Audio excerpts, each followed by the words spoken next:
Bienvenidas y bienvenidos. Hoy nos vamos a meter de lleno en la mente de una de las figuras más, diría yo, polarizantes. Y muy mal interpretada, sin duda. Exacto, y francamente mal interpretadas de la historia norteamericana, Jonathan Edwards.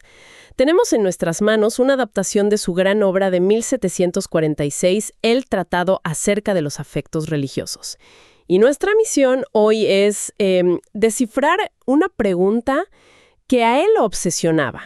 En un mundo lleno de fervor religioso, ¿cómo se distingue la fe verdadera de un simple, de un espectáculo emocional? Es que esa es la pregunta clave, sobre todo si pensamos en su contexto. Edwards escribe en pleno Gran Avivamiento. Claro, en los 1740. Exacto, una época de explosión religiosa en Nueva Inglaterra. Había gente llorando, gritando, hasta desmayándose en las iglesias. Y él vio las dos caras de la moneda. Vio un renacer espiritual genuino, pero también un peligroso exceso de emocionalismo. O sea, un riesgo. Un riesgo enorme. Su libro es un intento casi forense de separar una cosa de la otra, de encontrar el pulso de una fe auténtica en medio de tanto ruido. De acuerdo. Entonces empecemos por el hombre, porque creo que ahí está la primera gran sorpresa. ¿Sí? Si uno escucha el nombre Jonathan Edwards, la mente vuela a un solo lugar. Al sermón. Al sermón, claro. Pecadores en las manos de un Dios airado. La imagen es la de un predicador aterrador, ¿no? Gritando desde el púlpito sobre el infierno y el azufre. Es una imagen potentísima, sí. Pero la realidad histórica, la contradice por completo. ¿Ah, sí? Las crónicas de la época describen algo que hoy nos parecería, hasta aburrido. Edwards no era un actor. No gesticulaba, no levantaba la voz. Espera. Leía sus sermones con un tono monótono, casi sin levantar la vista del manuscrito que tenía en sus manos. A ver, ¿me estás diciendo que el sermón, El más famoso, ¿sí? el más aterrador de la historia norteamericana, lo leía casi como quien lee una lista del súper? Eso no tiene ningún sentido. Suena contradictorio, ¿no? Totalmente. ¿De dónde salía entonces ese poder para conmover a la gente hasta los huesos? Allí precisamente está la genialidad de Edwards. El impacto no venía del dramatismo en la entrega, para nada. Venía de la lógica implacable de sus argumentos. De la palabra. Y de la fuerza poética de sus imágenes. Era el poder de la palabra en su estado más puro. Y es clave recordar algo que casi siempre se olvida. A ver. Por cada imagen de la ira divina, él ofrecía una seguridad igualmente dramática de la mano moderada de Dios y de su tierna gracia. Ah, claro, el contraste. Era un contraste brutal entre la perdición y la salvación. No era solo terror. Ok, esto cambia todo. Y se vuelve aún más complejo cuando mira su biografía. ¿Totalmente? Estamos hablando de un niño prodigio, un estudio exhaustivo sobre las arañas a los 11 años, graduado de Yale a los 17. Es que rompe por completo la imagen del predicador rural. Era un intelectual de primerísimo nivel, un Da Vinci de la Nueva Inglaterra colonial. Totalmente. Leía a Newton, a Locke, pero al mismo tiempo era un hombre profundamente dedicado a su familia. Tuvo 12 hijos y, según los relatos, su matrimonio era una sociedad de afecto y devoción. Y su disciplina era legendaria. 13 horas diarias en su estudio. Su única distracción era salir a caballo por el bosque. Y aquí viene mi detalle favorito. Se cuenta que llevaba siempre pluma y papel. Sí, esa anécdota es genial. Y cuando se le ocurría una idea, la anotaba y se prendía el papelito en la solapa del abrigo con un alfiler. Sí. Al parecer, a veces volvía a casa cubierto de notas como si hubiera atravesado una tormenta de nieve de pedacitos de papel blanco. Es una imagen fantástica, ¿verdad? Y revela algo fundamental sobre él. Para Edwards, las ideas no eran un ejercicio abstracto. Eran algo vivo. Eran algo vivo, urgente, que había que capturar. Y eso nos conecta directo con el corazón de su teología. La verdadera doctrina no es algo que simplemente se cree, es algo que se vive. Su vida entera era un reflejo de esa convicción. Perfecto. Esa imagen del hombre cubierto de notas es el puente ideal para hablar de la idea central de su libro. Él empieza afirmando que la verdadera religión consiste en gran parte en afectos. Exacto. De hecho, dice algo fuertísimo. Si quitamos el amor, el odio, la esperanza, el temor, el mundo se paralizará y morirá. Es una declaración de principios. Suena muy emocional, pero intuyo que no está hablando de lo que hoy entendemos por emociones, ¿o sí? Es que esa es la distinción clave. la que define todo su argumento, sobre todo en los primeros capítulos. Para Edwards, las emociones pueden ser superficiales, pasajeras, como una ráfaga de viento. Algo que va y viene. Exacto.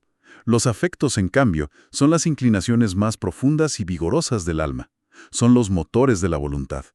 O sea, no es solo sentir tristeza, es un dolor profundo que te mueve a actuar. Entiendo. No es solo sentir alegría, es un gozo que reorienta toda tu vida. O sea que para él, una fe que no involucra estos afectos profundos es una fe muerta.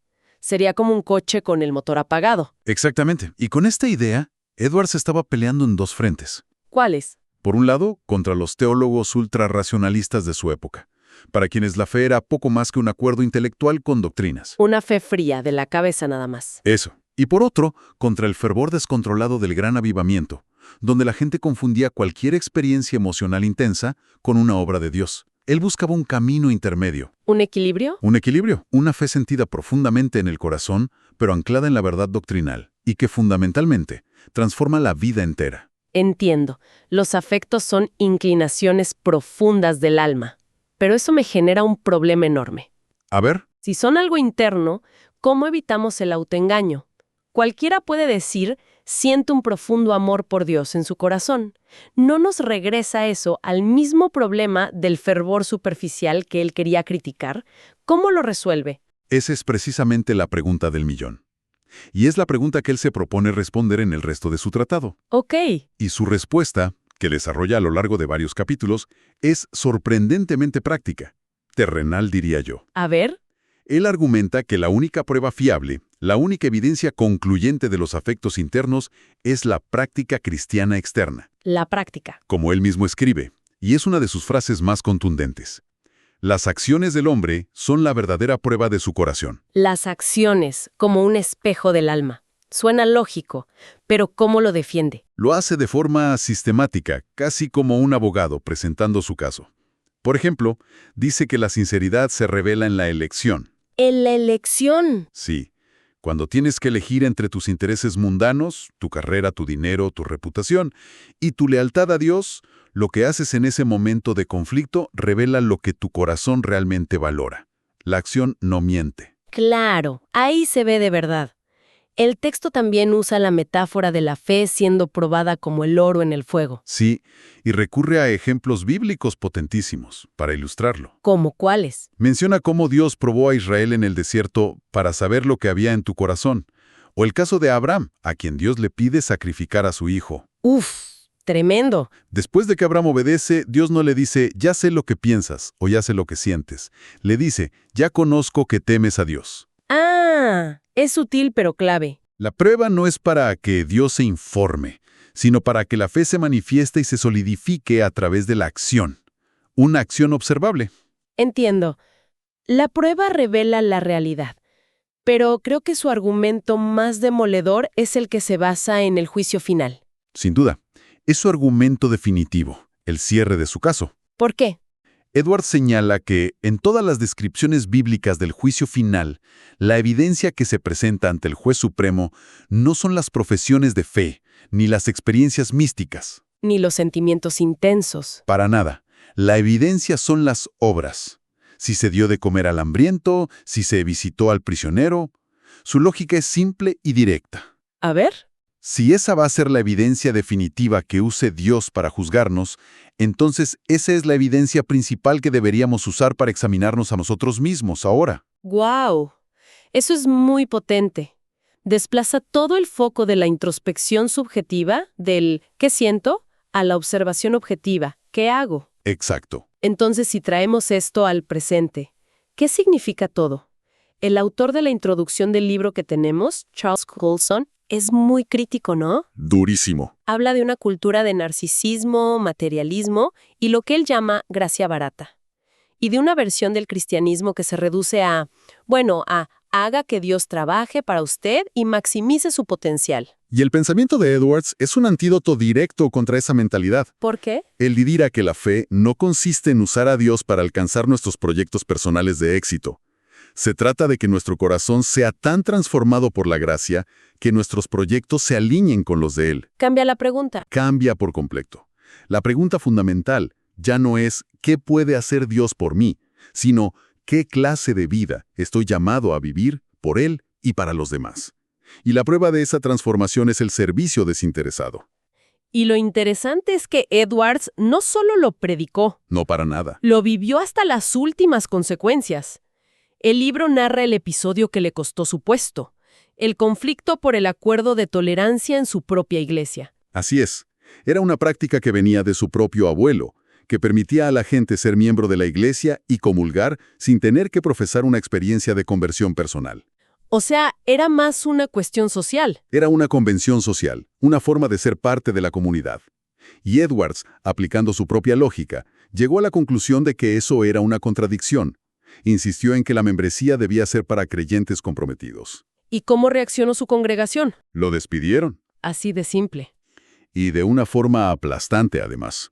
La votación fue de 200 en contra y solo 20 a favor. 200-20 es una paliza. Lo echaron de la iglesia que su propia familia había ayudado a fundar. Lo dejaron prácticamente sin sustento, con una familia enorme. Y todo por insistir en que la fe debía ser auténtica y no una simple formalidad. Realmente puso en práctica sus ideas. Absolutamente. Y eso nos lleva a su conclusión más tajante, ¿no?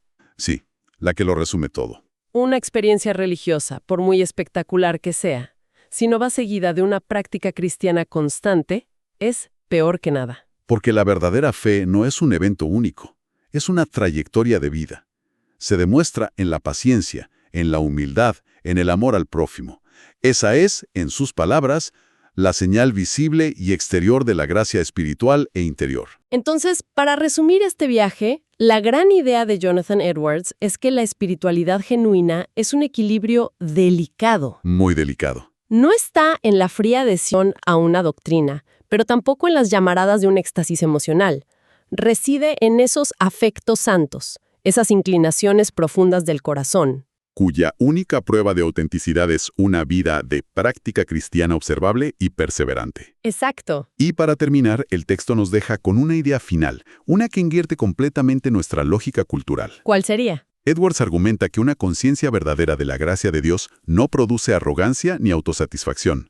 Al contrario, conduce a una conciencia cada vez más aguda de la propia imperfección. Él mismo escribió que, con los años, sentía mucho más profundamente la iniquidad y la maldad de mi corazón que al principio de su conversión. Lo cual nos deja con una pregunta para reflexionar. Sí.